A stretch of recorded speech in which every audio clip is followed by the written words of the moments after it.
Good evening, everyone. Thank you for joining us. Another opportunity to have a chit chat. Very warm welcome on behalf of Manhattan Meditation Center, everyone who's joining us on Zoom, Facebook, and YouTube.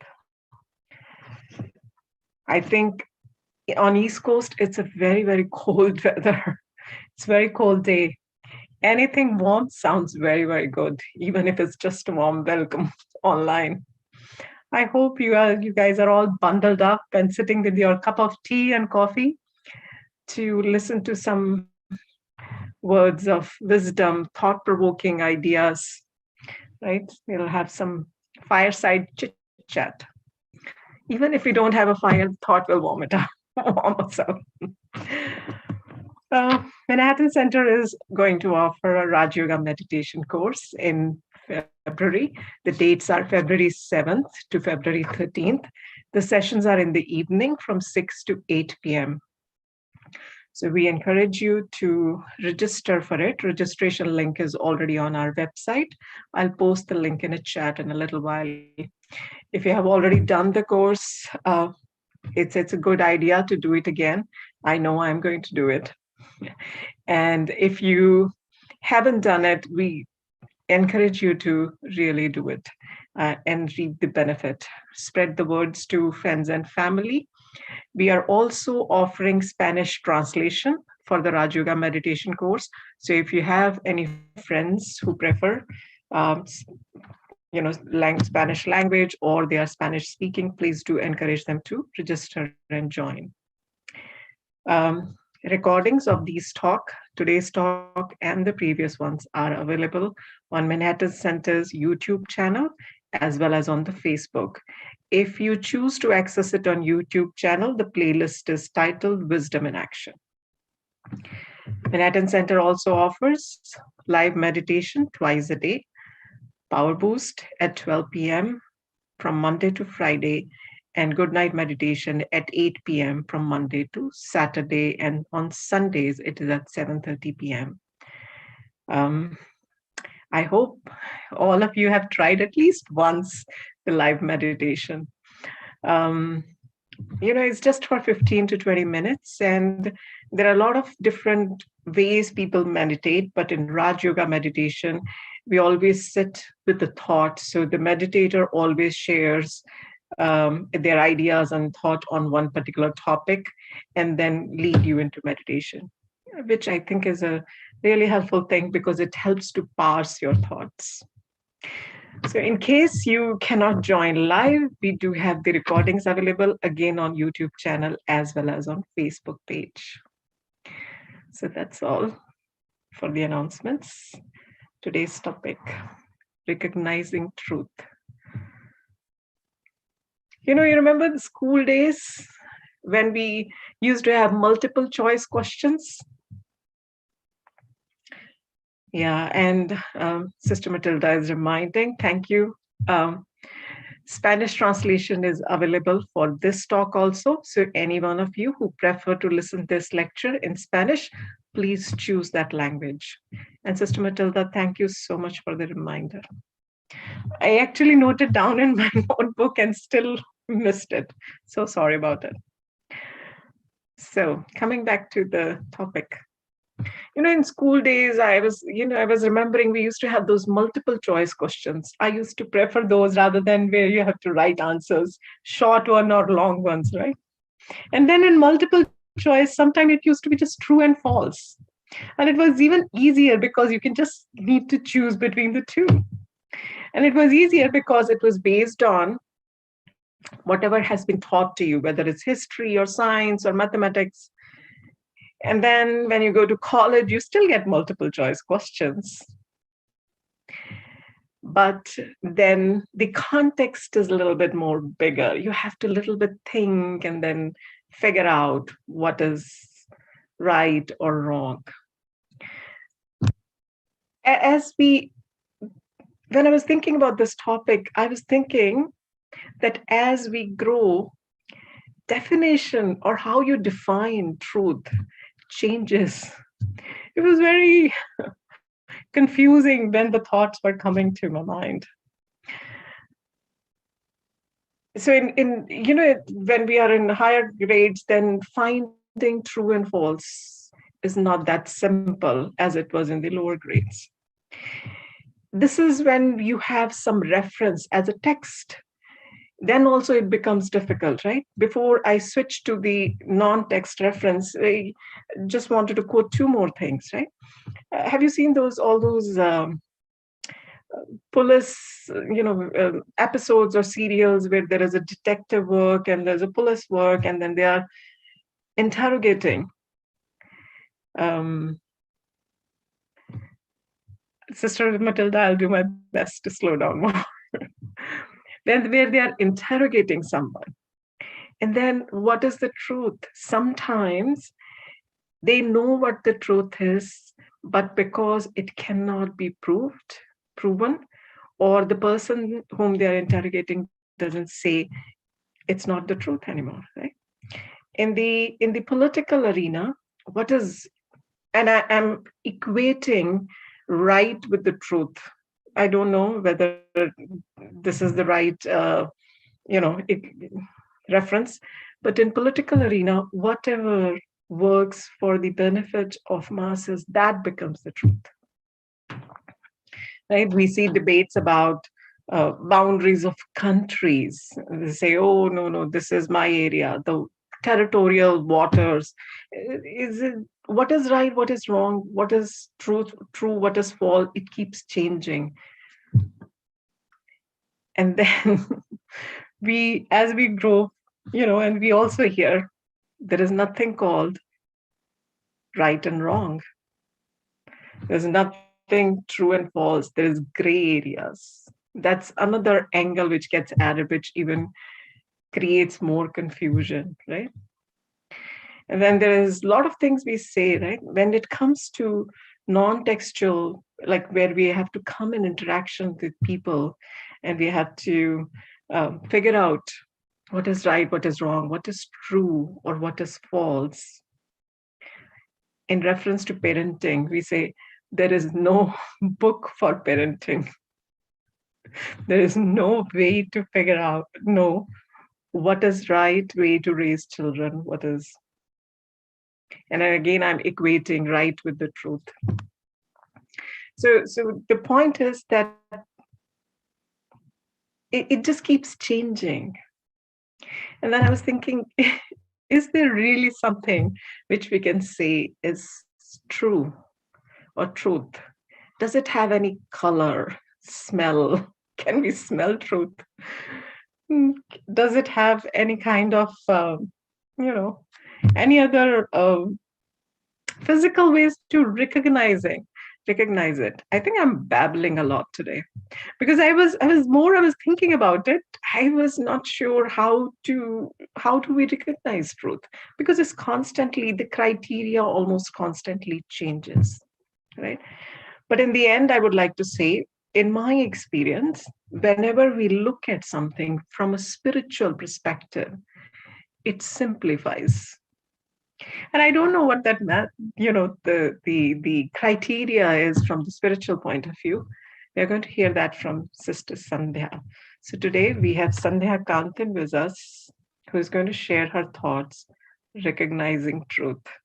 And Sister Sandhya, I think I am kind of really going in circles and in jumbles, thinking about it, how to recognize truth. So, very warm welcome.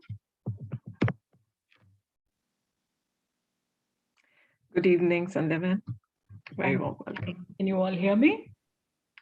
Your volume is a little low. Is it possible for you to increase? Yeah. Can you hear me better now? Yes. 1 second. Okay. Better? You can hear? Yes, Sister Sandhya. Yes, sister, we can hear you good. Clearly, right? Yes, good. Thank you. Okay. Good evening, everyone. Om Shanti. That was quite an introduction to recognizing truth, wasn't it? I enjoyed it. because I think many times when we think about it, it's pretty confusing. But today, before we start, I want to actually remember a couple of great personalities who have worked on truth and on peace and non-violence, because today is the 27th, January 20th, is the 74th death anniversary of Mahatma Gandhi. For those of you who are from the Indian diaspora, you will know, right? Mahatma Gandhi was known as the father of the nation. And this day, the 30th of January, is celebrated as Martyrs' Day. A great personality. In his book, he has written a book called My Experiments with Truth. And that book has been a great inspiration for me in many ways. And it's not like a book of philosophy where someone tells you what truth is. This is truth and this is not truth. It's not like that. The book is basically Mahatma Gandhi's experiments in his own life. Things he thought, things he said, he did. And as they happened in his life, how he observed himself and learned from his actions, and how that changed his life. So this is what the book is about. And for those of you who are interested, you can always read that book. It's available online and it's free. But it's a very beautiful look into how he worked with himself through life. Because many times when I think about truth, that is what I am thinking about too. Looking at myself, observing myself, and being able to know what is the truth. And spiritual truths start like that. There is another great personality I'm remembering today. And for those of you who are familiar with mindfulness and Zen meditation, Zen Buddhism, you'll know him, Thich Nhat Hanh, right? He was one of those great personalities who helped people in the West understand what the power of peace is, what mindfulness is. And he passed away on the 22nd of January at the age of 95. So I was remembering both of them because they inspire, and it's very, that I think that is the reason, especially because of Gandhi's death anniversary that's coming up, that I actually chose this topic, recognizing truth, as the topic for today when I was asked about it. So we're going to take inspiration from their life, but we're actually going to look at our life. That's how we learn, right?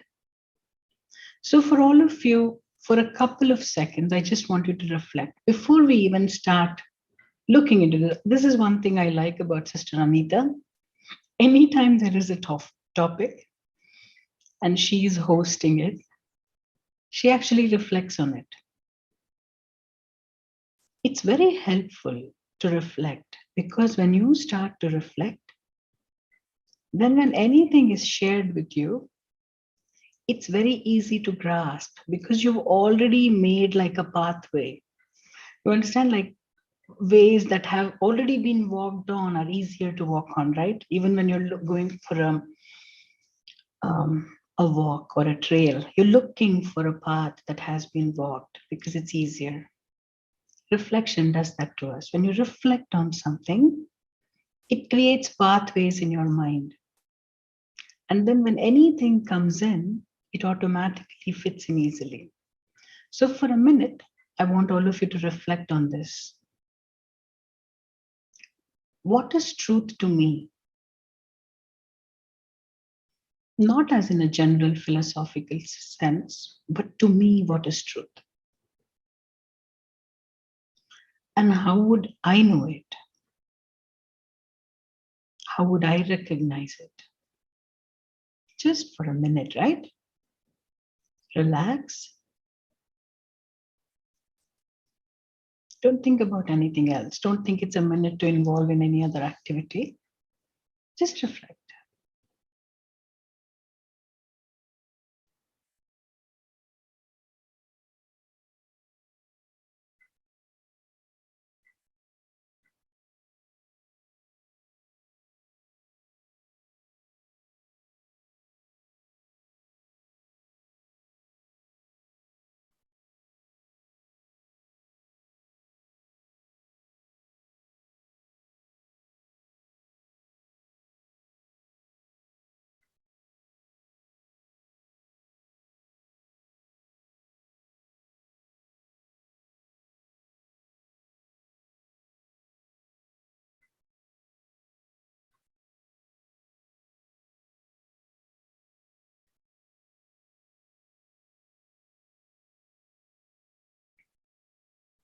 So anyone wants to share anything?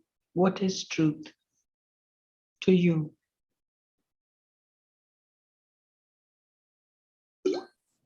Hi, sister. My opinion of truth is to be honest and true to the self. So when you're honest and truthful to the self, that to me it would be the meaning. Very good. Truth. Joanne, thank you.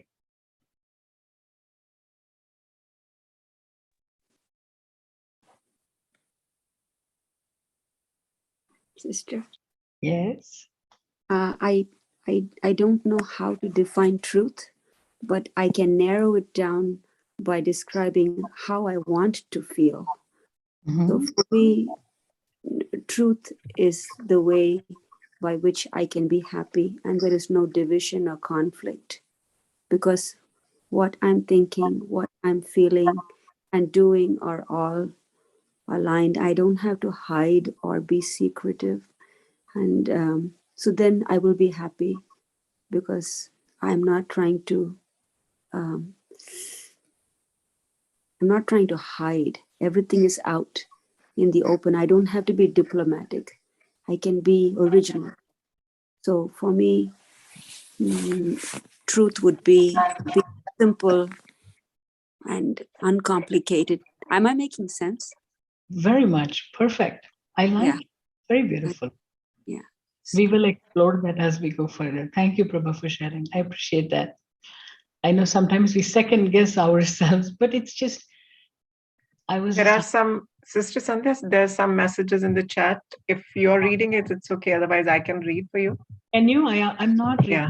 Okay. It's honesty, preciseness, truth is something that exists. It is a fact, clarity, credibility, integrity, and no distortion of facts. As is, truth is what is eternal, another view. There's one more message. The truth is non-subjective. It just is. Awareness of reality within you and without you. And when I was reflecting on it, there is another thing we say, right? Everyone has their own truth. Right? It changes from person to person because perspective changes, right? So, yeah. And then there's one more comment that says truth can be trusted. So. Good. All of you are right. There's no wrong, because I'm asking, what is truth to you, right? How do you understand it? I'm not asking for a definition. So beautiful sharing. Thank you all. It's very rich when you share. It makes me also learn few things. Yeah. When you talk about truth, there is a quality of being true that is accurate, exact. There is no two ways about it, right? When you look at the past and look at the present age, many of us would think in this day and age, we have access to so much information, right? So much easy access to information. It should be easy to know the truth. right? It's easy to know so many things. What's happening in this country? What's happening there? What are they doing? What is this company doing? What is this nation doing? We have so much information, and yet I actually think many of us find it more difficult to recognize the truth now than probably in the past. And it reminds me of a time, it's not about truth, but I'm just telling in general, when there is a lot of information, a lot of choices, how there is a confusion.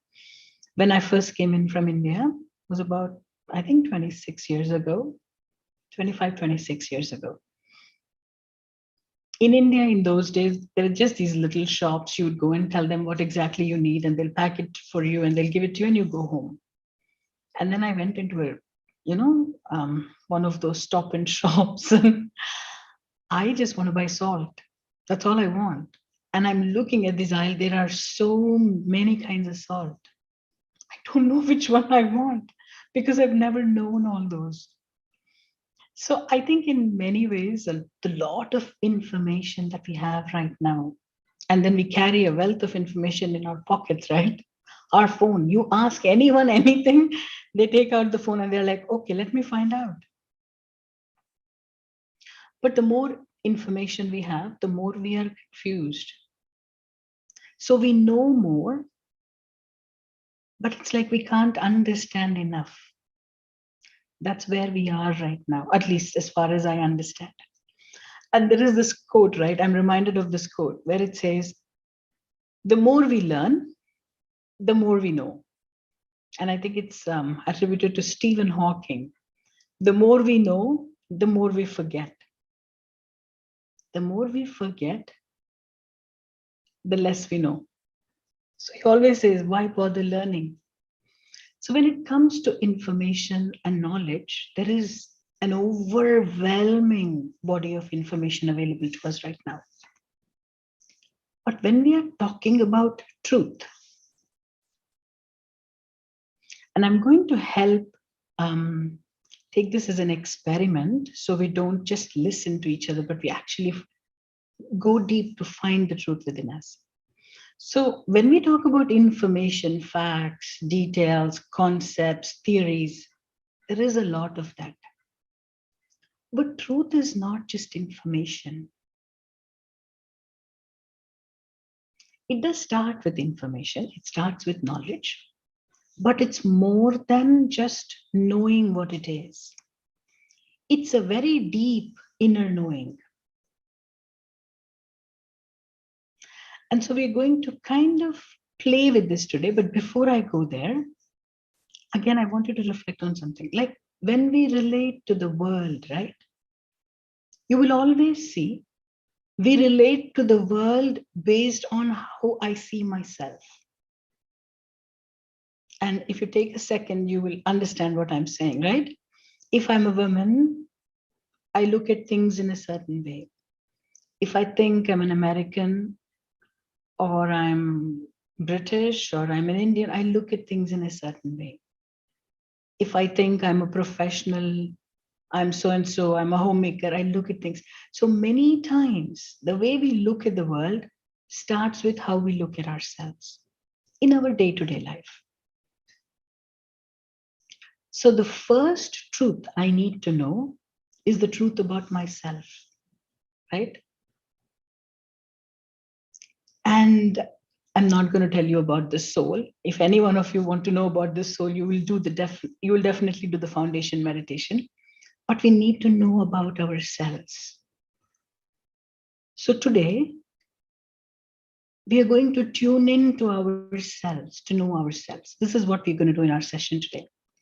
Because deep within us, there is something called conscience. You're all aware of it, right? It talks to you. Am I right? Sometimes we listen, sometimes we don't listen, but it talks to us. And the conscience is a great gauge of truth. It tells us, but sometimes we're not tuned. So there is deep within us, there is an understanding of truth that exists. So to understand or recognize truth in the outside or the inside, I have to first start with myself. So today we are going to tune in into a practice that will allow us to recognize truth for ourselves. Because I can't tell you what the truth is.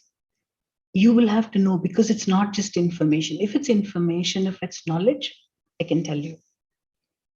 But what if you have to know what is going on inside? And that's how you recognize the truth.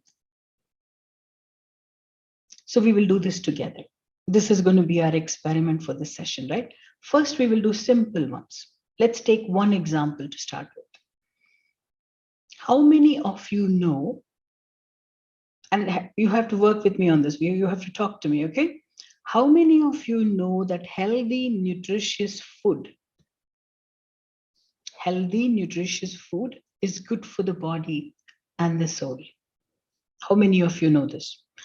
I'm not looking at chat, but if you want to put in chat, it's okay. Anita will monitor that. But even if you want to say or put your hand up or raise your electronic hand, how many of you know this? Yeah? I do. Great. I think if I have to take a guess, I would say all of you. Nearly all of us know. There are very few of us who are not informed about that, right? Eating healthy, nutritious food is good for the body and the soul. Very good. How many of you understand this? You know this, but how many of you understand this? And when I say understand, what I'm asking is, how many of you know what you should eat and what you should not eat? Healthy, nutritious, we understand that. How many of you know what you should eat and what you should not eat? I do, sister. Good. I'm sure even in this, to a great extent, if not all of us, most of us kind of know that, right? To an extent at least. Now let's go to the next step. How many of us actually do it? Again, I do. Very good. I'm not saying no one does that, but it's good. Some of us do it. Not Right? all the time. You got ahead of me. So yes, some of us, maybe quite a few of us do it. Now, how many of us do it all the time? Not me. Here, you understand? You see the I difference? know not me. Yeah. Not me too. I'm in that category too. Not me, or not all the time. Not all the time, right? Now you see the difference. You see where I'm going with this. We think we know the truth, which is healthy, nutritious food is good for the body and the soul. But come down a little further, you will see that some of us know the details of that. We understand the intricacies of it. Some of us do it sometimes. Some of us do it a lot of the time. Very few of us do it all the time. Now you're seeing the levels? Great. Now let's take another example. How many of you know that regular exercise and stretching is good for the body and soul? I do. I think Oh, 100% of us, right? Okay, we're going down the same line. Now you know my line of questioning. How many of us understand what it actually means? How should we exercise? How can we exercise? How it actually helps us? You know, I have a nephew and he's a health freak. And anytime when I'm talking about exercising, he's like, he has like 100 things he can tell me. These are all the things you have to do. This you shouldn't do. This is how you should do it. This is where you should do it. This is when you should do it. That is a lot of things he knows. I don't know that much. And then how many of us actually do it? Then we would say, how many of us actually do it regularly? And so when I am saying regular exercise and stretching is good for the body and soul, I am saying it from my experience.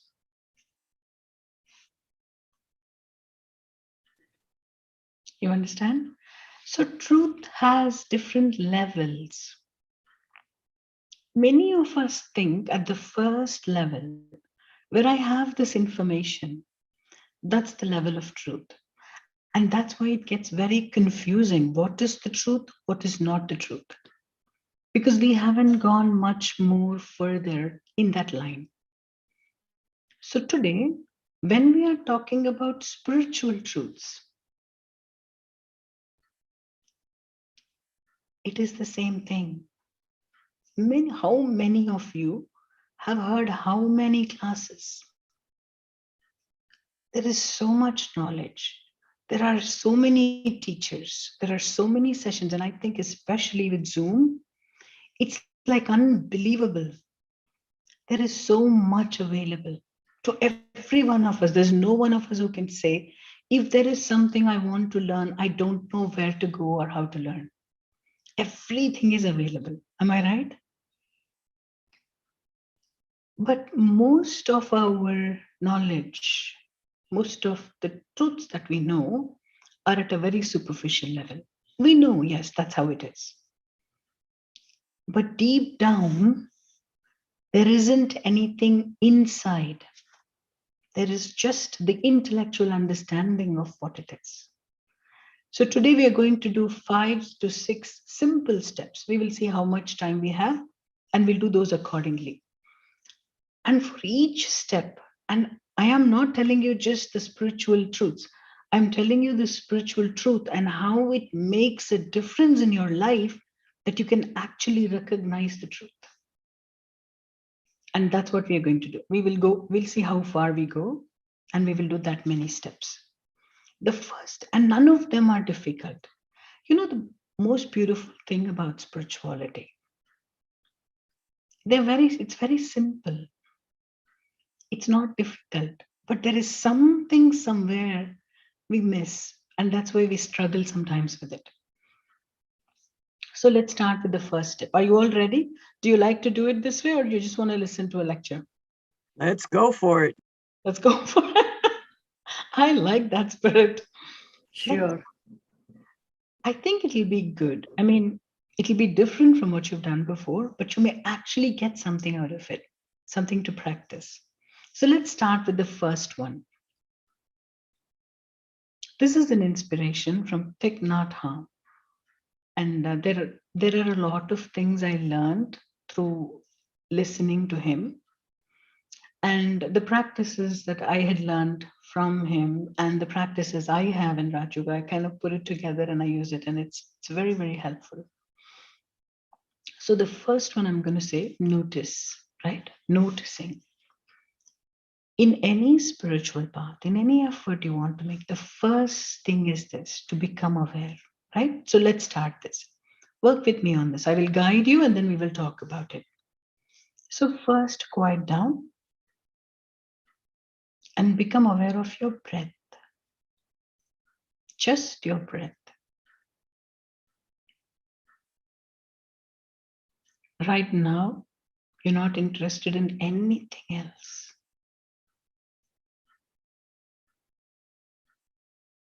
Just become aware of your breath. Breathing in, breathing out.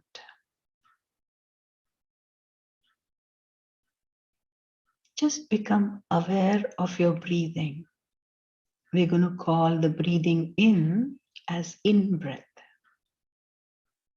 That is breath that is going inside.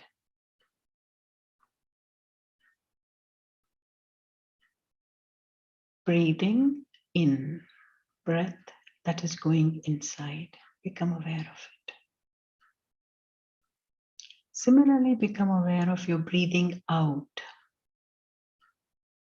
Out breath. Breath that is going outside the body. So let's just do it for a few minutes. In breath. Out breath.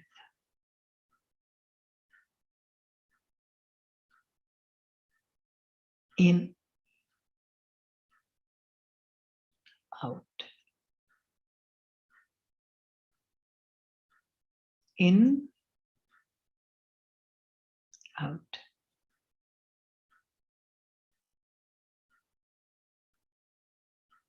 Very beautiful. Sounds simple, right? There's nothing difficult in it, is there? But this simple breathing in and out can make a big difference to our life.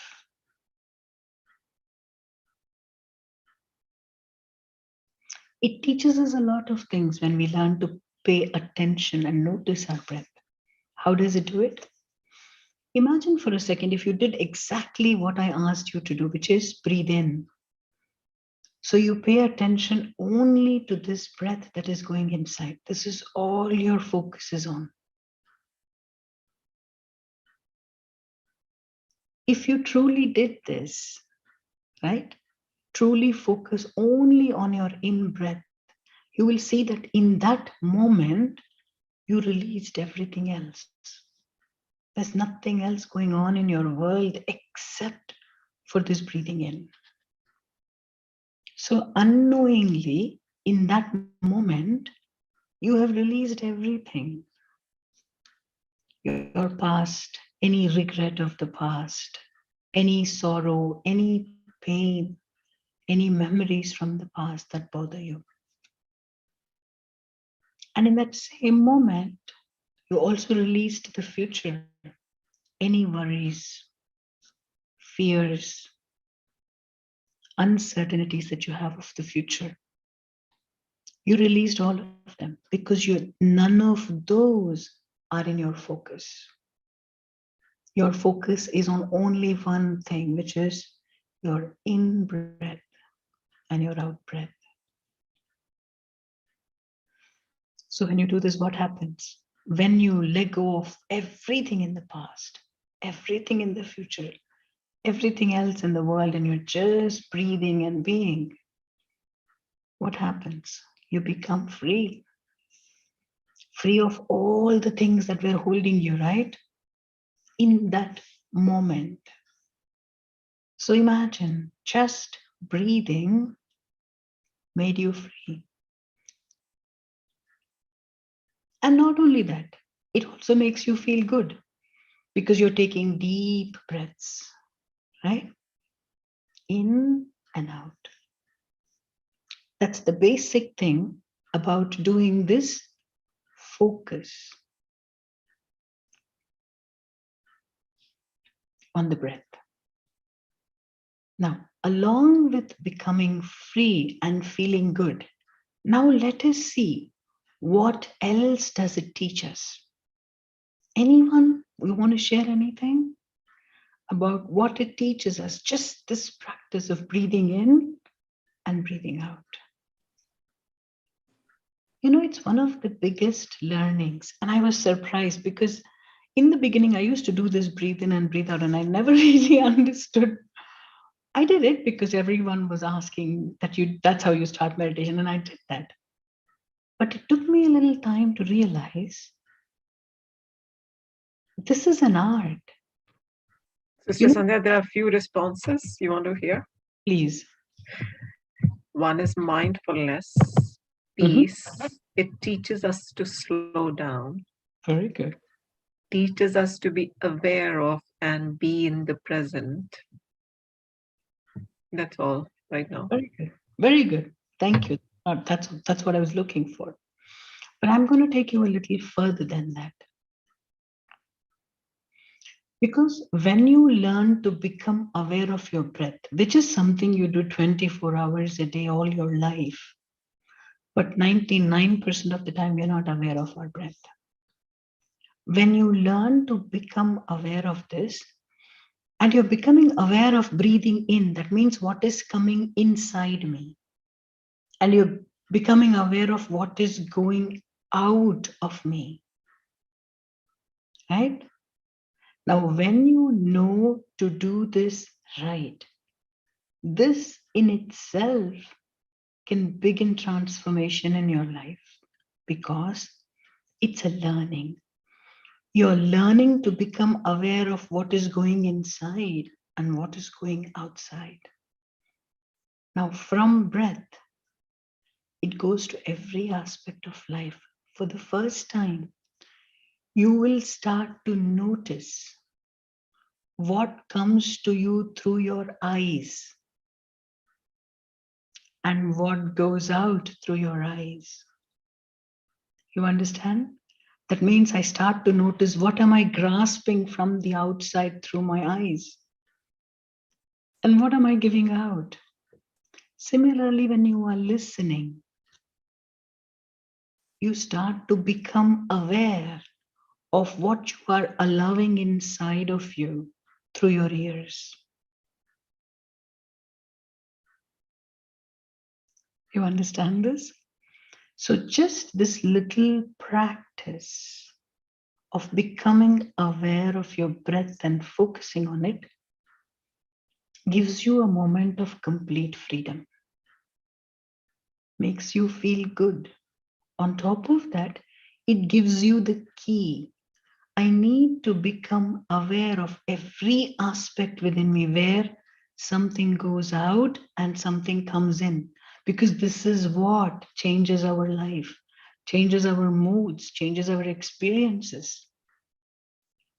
So once you learn to become aware of that, it allows you the ability to become aware of everything that's coming into you and everything that's going out of you through various parts of your body. That's the first thing. It's the most important thing. So many times, right, we do practices. Many people do practices. But when you practice as a rote, without actually going deep within and realizing and understanding, you may get something out of it, but you don't get much out of it. But when you give it your all and you actually do it, you will start seeing that it becomes a gateway to open up a whole new world to you. That's the first step, to become aware and focus. All right? Want to do it for a second now that you've heard this? Just in and out 3 times. Let's all do it. But you do it with complete attention 3 times.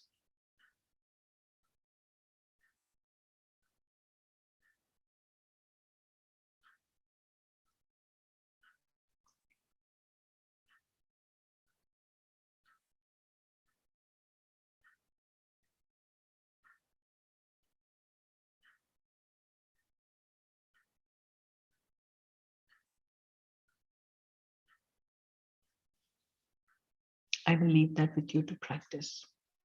Let's go to the second part, right? The second part, we call it concentration. That means you did the breathing, right? You're going to do the same exercise now. But what you're going to do, as you breathe in, you're going to follow your breath all the way through, from the beginning to the end, from the moment you start till the minute you finish.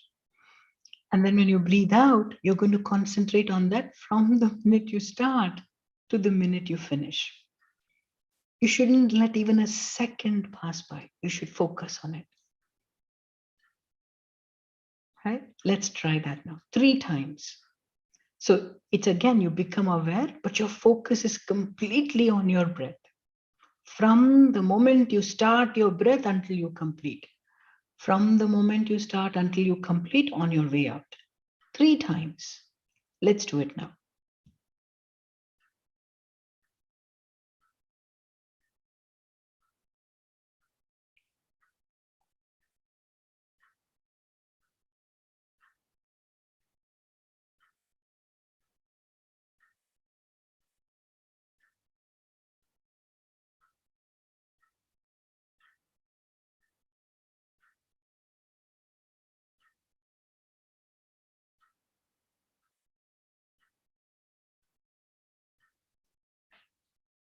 All right. Now, again, right, when you do this, it feels good. Definitely. Because you've left everything else out. But the second thing that happens with this, for the first time, your mind is learning to concentrate. It's learning to stay with something from the beginning to the end. This is one of the most beautiful capacities of the mind. But right now, it's a lost art. If you ask anyone, what is the capacity to concentrate or focus for the human mind right now? I think it started at a minute, 45 seconds, 36. I think now they are somewhere between 10 and 15 seconds. That means the mind is not habituated. The mind is not, there is not enough practice of staying concentrated on one thing. So this idea of staying with your breath from beginning to end, on the way in and on the way out, gives us a method to learn to concentrate at any time during the day. And these are very important. I'm telling you the truth. If we don't know how to become aware, focus, and concentrate, we cannot do meditation. We are fooling ourselves when we say we're doing meditation. We are not. So this gives us the practice of concentrating.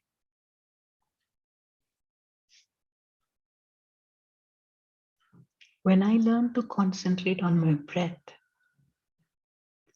then tomorrow when something comes in front of me, whether it is with my eyes or with my ears, I have to focus, it is possible for me to train my mind to stay concentrated from the beginning to the end.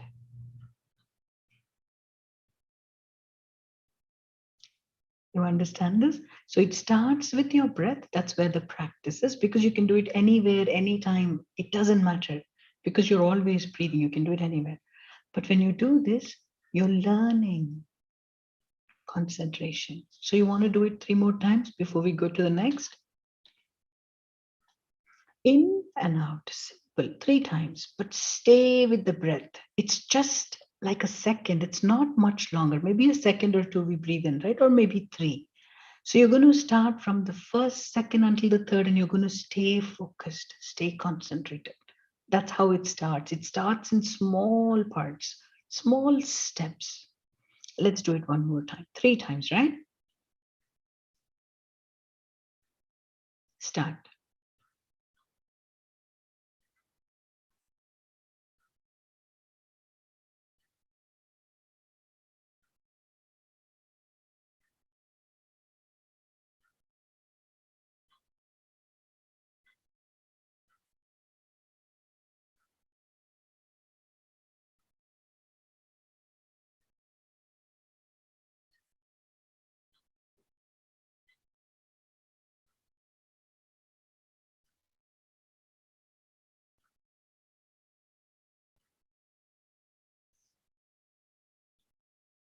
Very good. I'm not going to ask you how you did. I'm going to allow you to do it. In the end, we'll talk about it. Now we go to the third exercise. As you are breathing in, now you're focused, you're concentrated. Now the third exercise is to slowly become aware of yourself.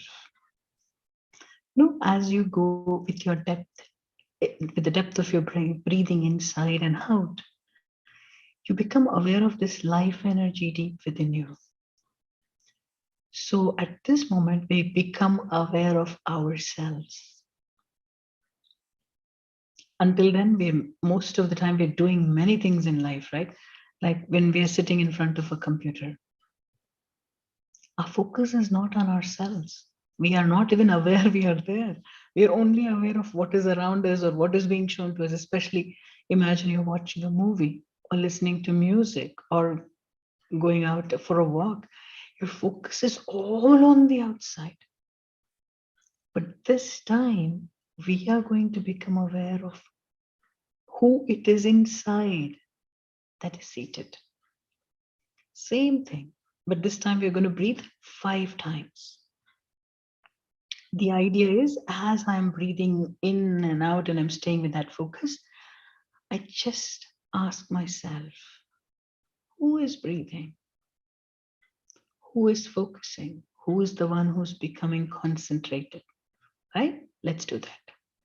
So 5 in and out. And as you're doing the in and out, you just try to become aware of yourself. Who is breathing? Who is focusing? Who is the one who's concentrated? Then you become aware of that deep energy inside of this body, right? Let's do that. In,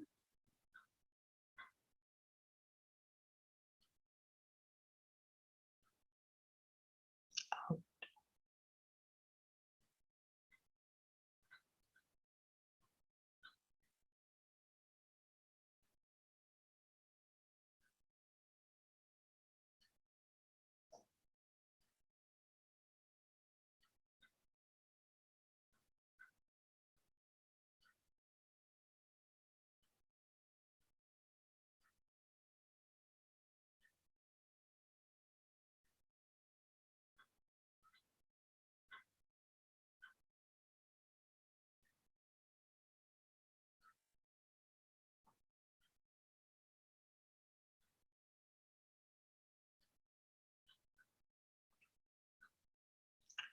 This is called bringing your mind to yourself,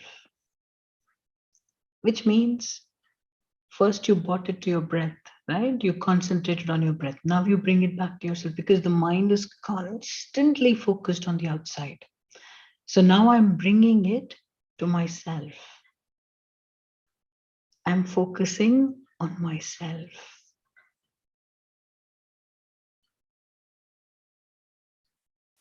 Now there is a lot of power when you do this.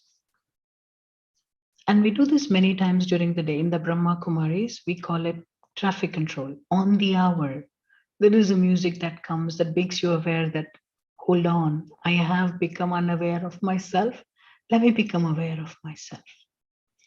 But there is a lot of power in this practice because when the mind is constantly focused on the outside, when everything is okay on the outside, I'm okay.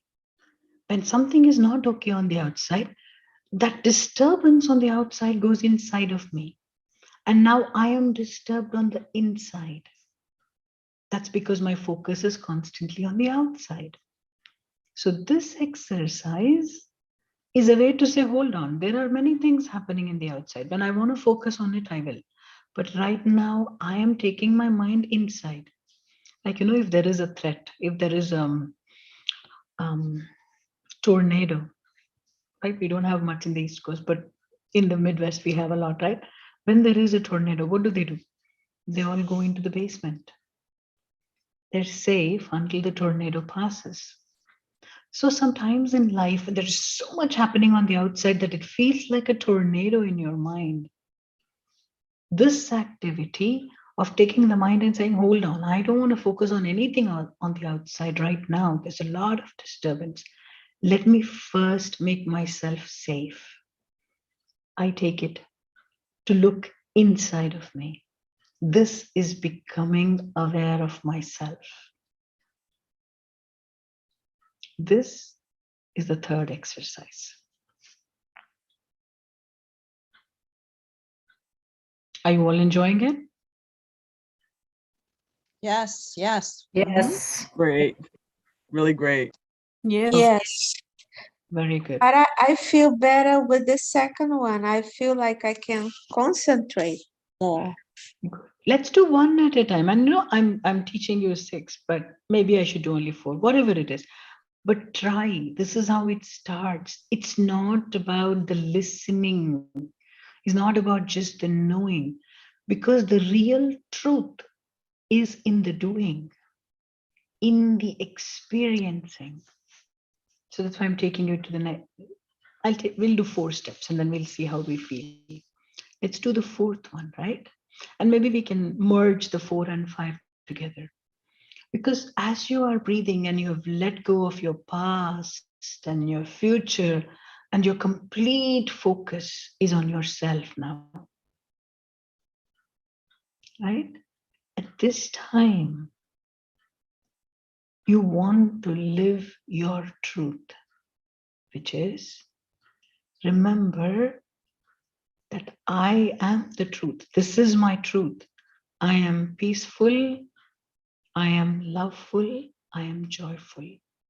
This is my truth. You know, most of us run around thinking, somewhere someone will help me become peaceful. Someone somewhere will give me love.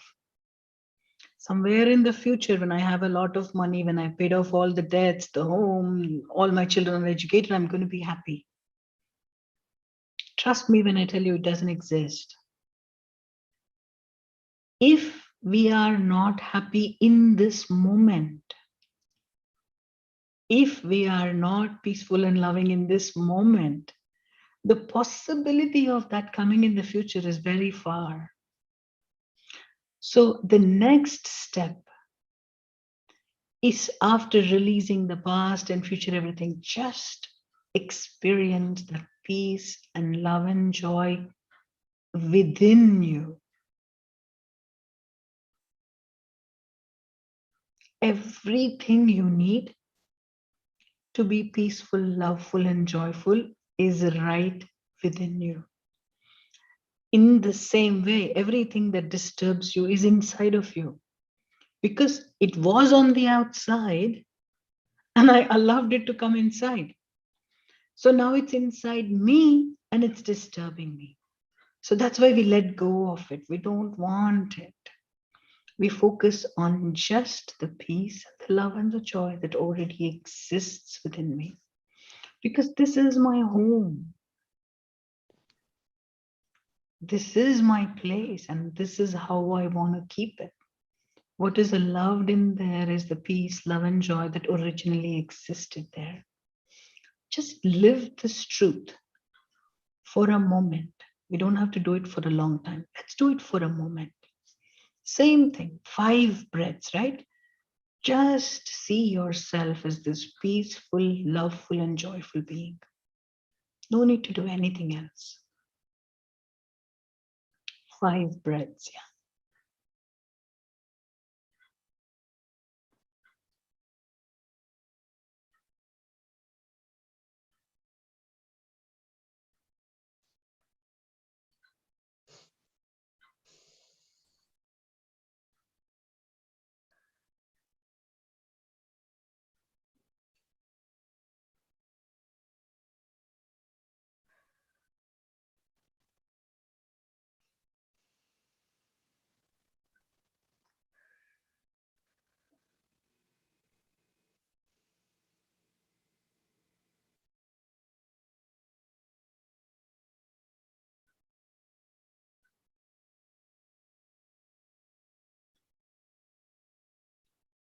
All right.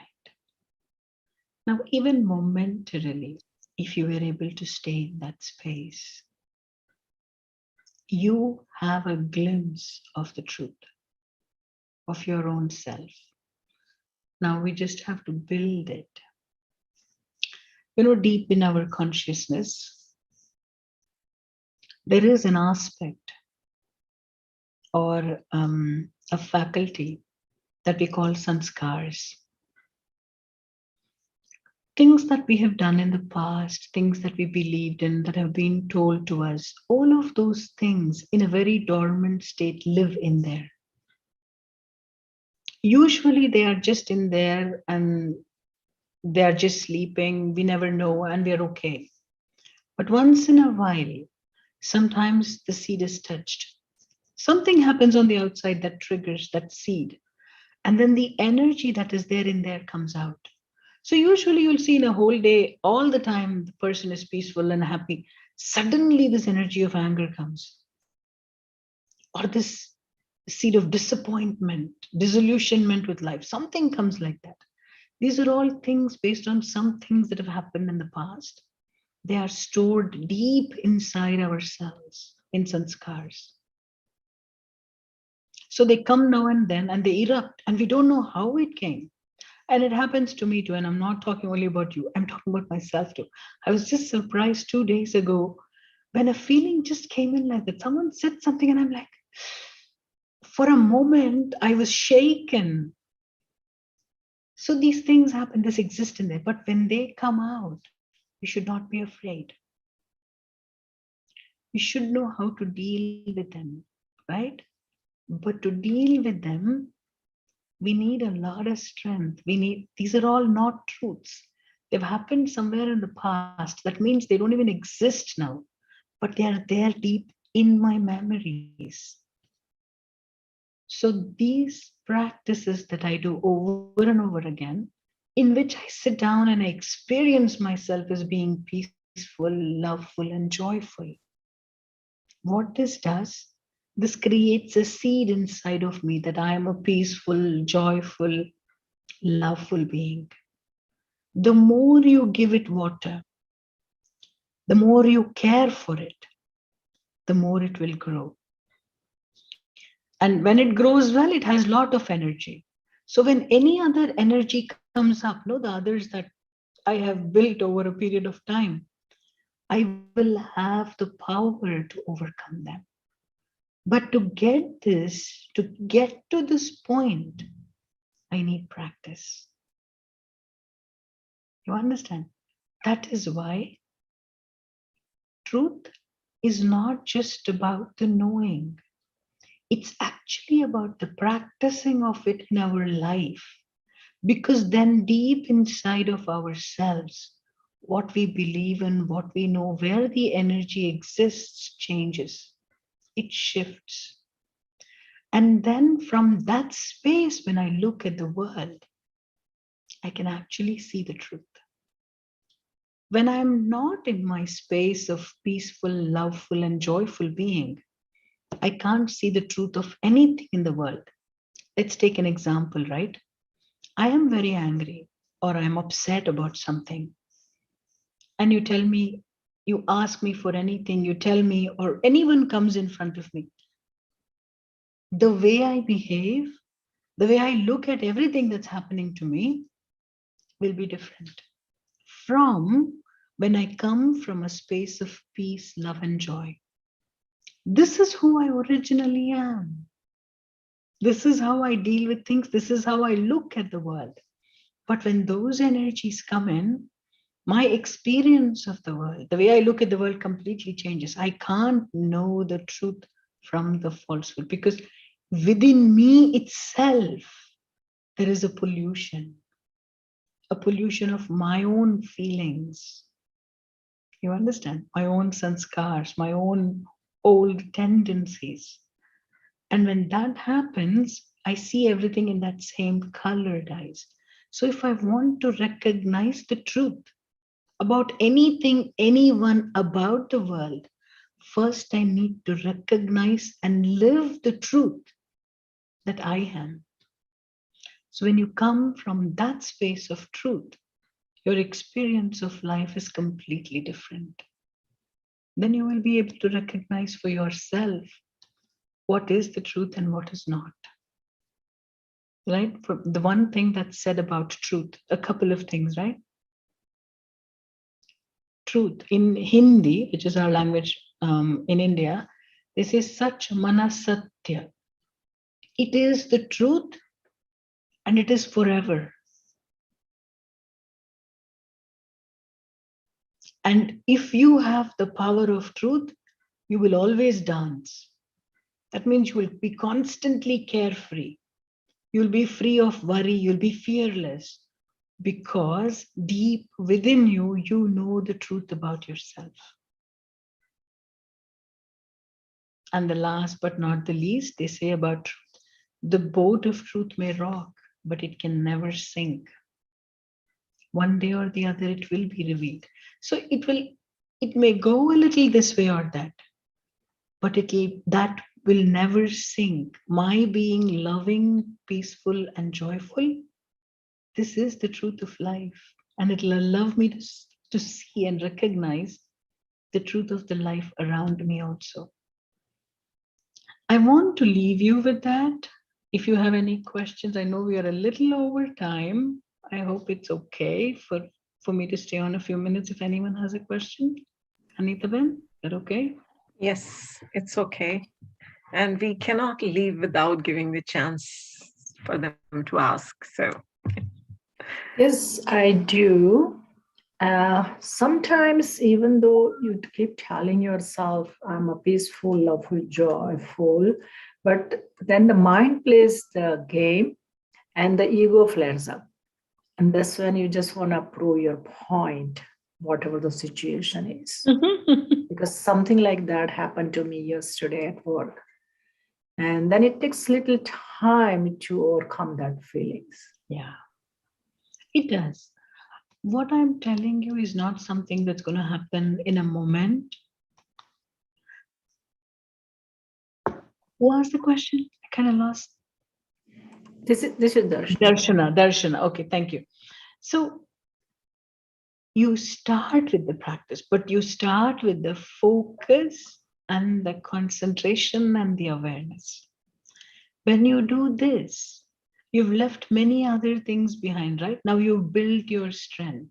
But if you directly go in and not do any of that and directly say, I'm a being of peace, there is another energy that comes in and say, hello, you're not. I know you pretty well. So then conversation starts. So that is why we start first with leaving the past and present. And this dialogue that comes within us, right, that tells us you're not this, coming from the past.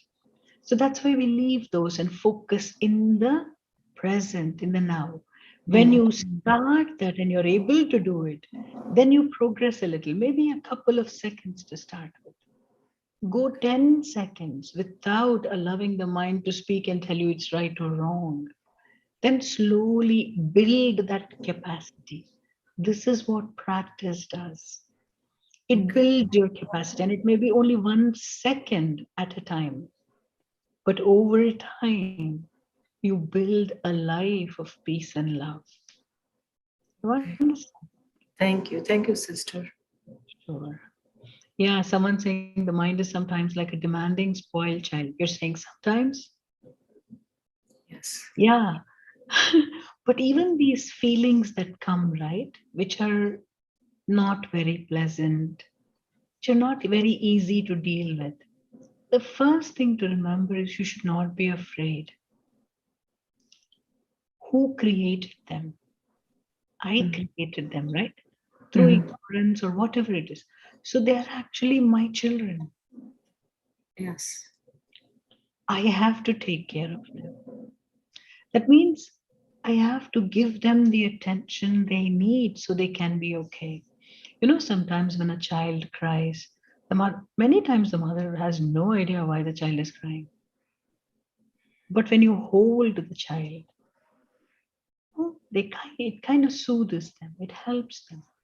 You do the same thing. When these feelings come, don't get scared and say, I want to run away from here. It's okay. Can I deal with you? Because I have this power of peace I develop over time.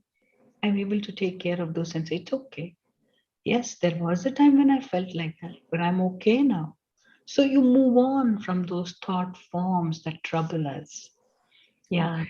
Practice each step at a time and you do it, rigorously. You do it in the right way. When you do 5 minutes, do 5 minutes with your heart. Don't do 5 hours of up and down. 5 minutes with your heart and you will make a difference. That's all it needs. It needs your heart. That means you need to do it with love, with attention, complete focus. Then you will see it. Namaste. Sister, thank you so much. Sure. I'm very grateful to be able to join tonight, and the breathing exercises. It's just been really difficult. I just lost my mom like 3 weeks ago. So it's just a little bit difficult. Yeah, I'm sorry, Alison, but try Thank these you. practices. Anytime the thought of your mother comes, right? See her as this beautiful being you had this life with, not that she's gone, No, but just the memories of all the times you had with her.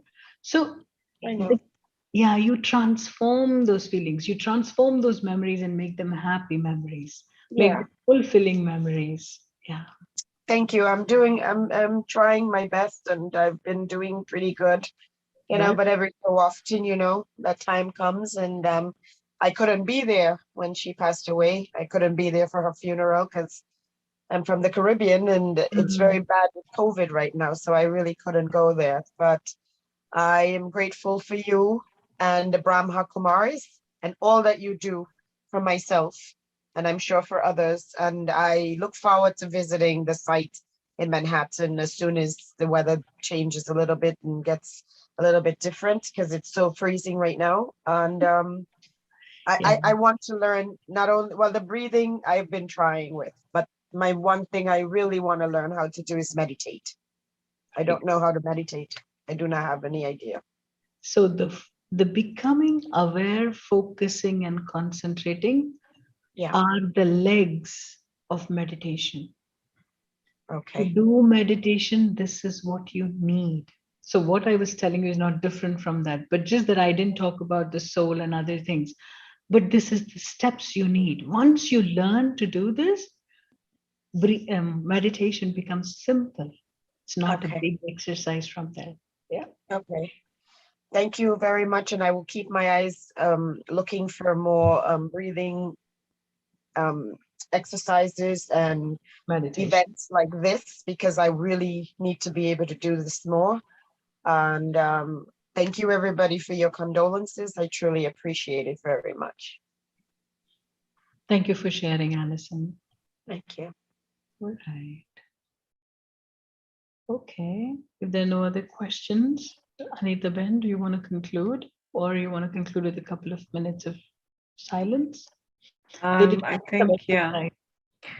I think it's a good intro or introduction for the upcoming Raj Yoga meditation course, Reviving the Higher Self. So anyone, like Sister Allison was saying, want to learn meditation, we encourage you to register.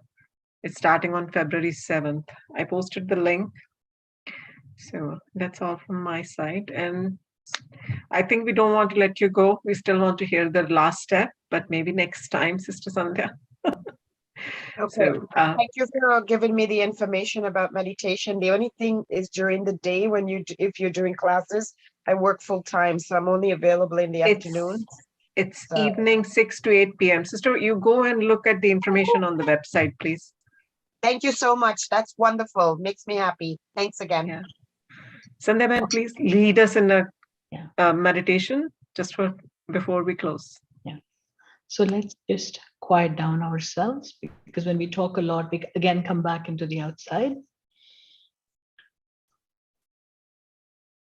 So sit straight, sit alert as you are relaxed. Rest your eyes in front of you. Allow your focus to come to your breath. And stay with your breath as you breathe in and you breathe out. Let all the past be in the past. Let the future take care of itself. Right now, I am here. The only truth, the only thing that exists is this moment, that I am with myself.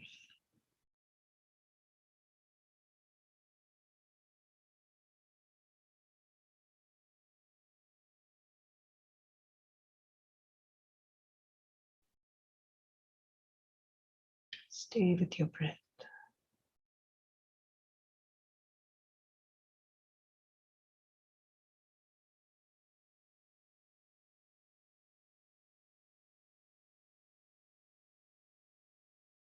Become aware of the being within, the being of light.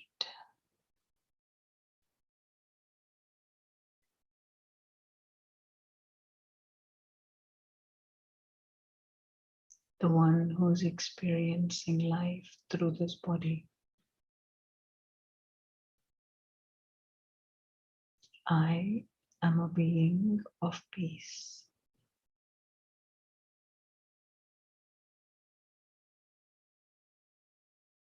Let the energy of peace move through every cell in the body. I am peace.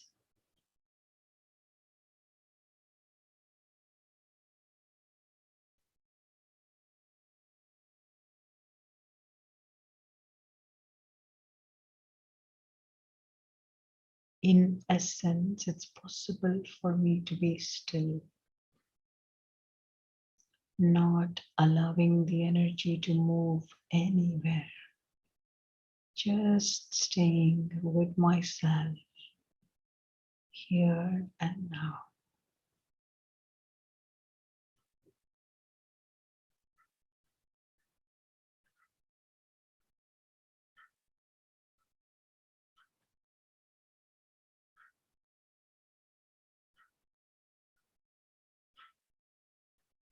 Thank you, everyone. Om Shanti. Have a wonderful evening. Om Thank you, sister. Shanti. Thank you, sister.